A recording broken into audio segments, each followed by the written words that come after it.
Good morning everyone. तो जिस तरीके से आप लोग देख रहे होंगे, मैंने जो टॉपिक लिखा है वो है ट्रायंगल, और आज हम इसी के बारे में बात करेंगे कि नॉर्मली ट्रायंगल मोस्टली जानते तो सभी हैं ट्रायंगल्स की कहानी, और सबको पता है कि तीन साइड्स होती हैं और तीन एंगल्स होते हैं। टाइप्स ऑफ ट्रायंगल के बारे में, एंगल के बेसिस पे, लाइंस के बेसिस पे वो सारी बातें हो रखी। मैं कुछ इंपॉर्टेंट क्वेश्चन लेके आया हूँ जहाँ पे बच्चे अक्सर फंसते हैं और बच्चों को सीधे सीधे समझ नहीं आता कि क्या करना है, यानी कि जो बेसिक कहानियों से थोड़ा सा हटके है, यानी कुछ कंस्ट्रक्शन करना पड़ता है तो सॉल्व होते हैं। तो उस टाइप के क्वेश्चन बहुत सारे हम डिस्कस करेंगे। तो चलिए फिर स्टार्ट करते हैं आज का वीडियो। ओके, तो आज के पहले क्वेश्चन के साथ चलते हैं। फर्स्ट क्वेश्चन कह रहा है कि एबीसी एक ट्रायंगल है जिसमें एंगल बी का एंगल बाइसेक्टर ड्रॉ है और एंगल सी का एंगल बाइसेक्टर ड्रॉ है, और जो आपस में ओ पे जाके मीट कर रहे हैं। तो हमें फाइंड करना है एक्स की वैल्यू क्या होगी अगर ये 70 है। तो देखो, एक तो डायरेक्ट ट्रिक है जो हमें याद रखनी है। अगर हमें याद है तो सीधा आंसर बता पाओगे, पर वो तभी लगाओगे जब ऑब्जेक्टिव क्वेश्चन है।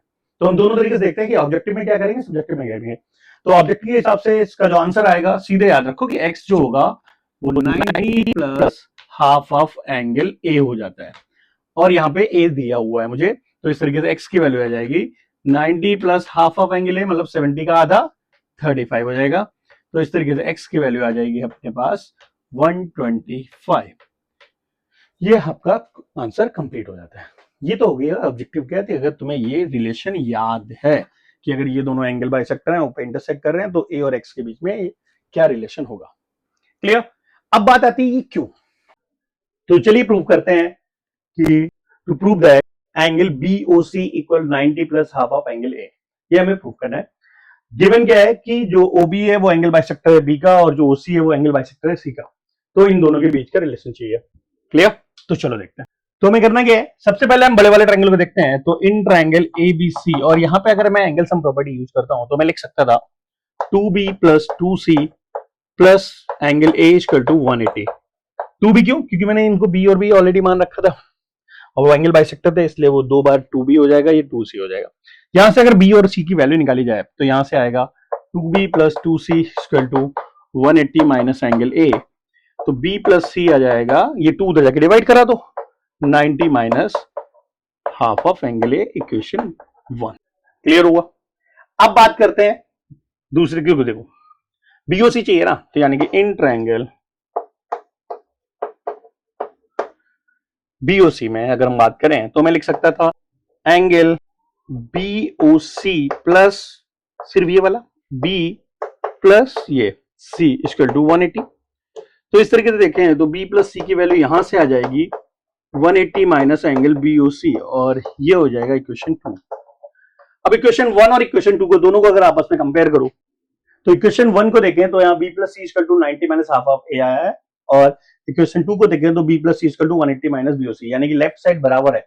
इसका मतलब राइट भी आपस में बराबर हो जाएंगे, बस हम वही लिख देंगे। तो इस तरीके से आ जाएगा 90 minus half angle A equal 180 minus angle BOC, और फिर ये बीओसी लेफ्ट में आगे पॉजिटिव हो जाएगा और ये पूरा उधर जाके माइनस हो जाएगा। तो इस तरीके से आ जाएगा angle BOC equal to 180 minus 90 minus half of angle A, और ये जैसे ही माइनस अंदर गया तो 180 माइनस 90 हो जाएगा 90, और ये माइनस माइनस प्लस, तो हाफ ऑफ एंगल ए, और यही प्रूव हो गया। तो इस तरीके से आप ये क्वेश्चन कंप्लीट कर सकते हो, और ये ऑब्जेक्टिव के लिए ये रिजल्ट याद भी रखो।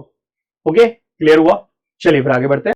आज का दूसरा क्वेश्चन, ट्रायंगल एबीसी और एंगल बी जो एक्सटीरियर एंगल है उसको ओबी बाइसेक्ट कर रहा है, और जो सी है एक्सटीरियर एंगल उसको ओसी बाइसेक्ट कर रहा है। तो अभी हमें फाइंड करना है एक्स, और अगर ये 70 के बना तो एक तो देखो, एक शॉर्टकट है जो तुम फॉर्मूले की तरह याद रख सकते हो कि जो एक्स आएगा वो आएगा 90 minus half of angle A. तो इस तरीके से 90 माइनस हाफ ऑफ एंगल ए मतलब 35, और ये कितना आ जाएगा 55। तो इस तरीके से x की वैल्यू तो 55 हमें मिल जाएगी। क्लियर हुआ। अब बात आती है कि ये क्यों होता है, वो प्रूव करना। तो क्वेश्चन कह रहा है कि prove that angle BOC equal to 90 minus half of angle A. तो चलिए स्टार्ट करते हैं। तो सबसे पहले हम देखते हैं बड़े वाले ट्रायंगल के हिसाब से। अब इसको b और ये भी b हो जाएगा, और ये c और ये c हो जाएगा। तो इस तरीके से ये वैल्यू आ जाएगी 180 माइनस 2b, और ये आ जाएगा 180 माइनस 2c, क्योंकि ये एक्सटीरियर एंगल है तो लीनियर पेयर की कहानी से हमने ये लिख लिया।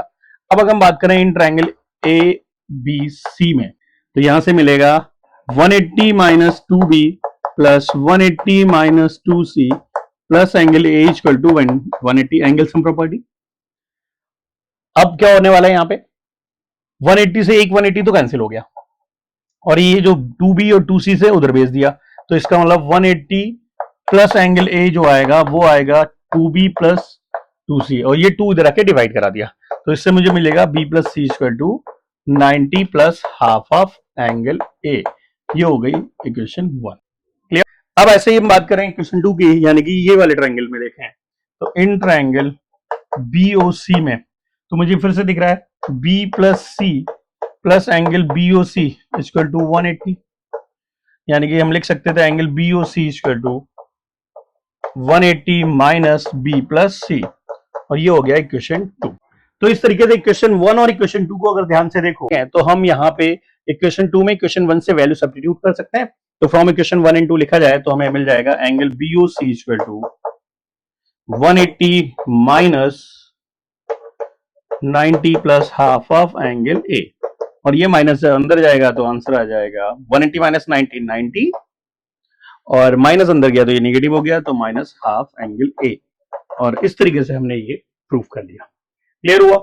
तो इस तरीके से आज की ये दो क्वेश्चंस मैंने देखे जो बहुत इंपॉर्टेंट है क्लास 9 के लिए और आगे भी काम आते हैं हमें, कई ओलंपियाड्स में डायरेक्टली यूज किया जाता है इनको, तो हमें ये रिजल्ट याद भी रखना है और समझना है।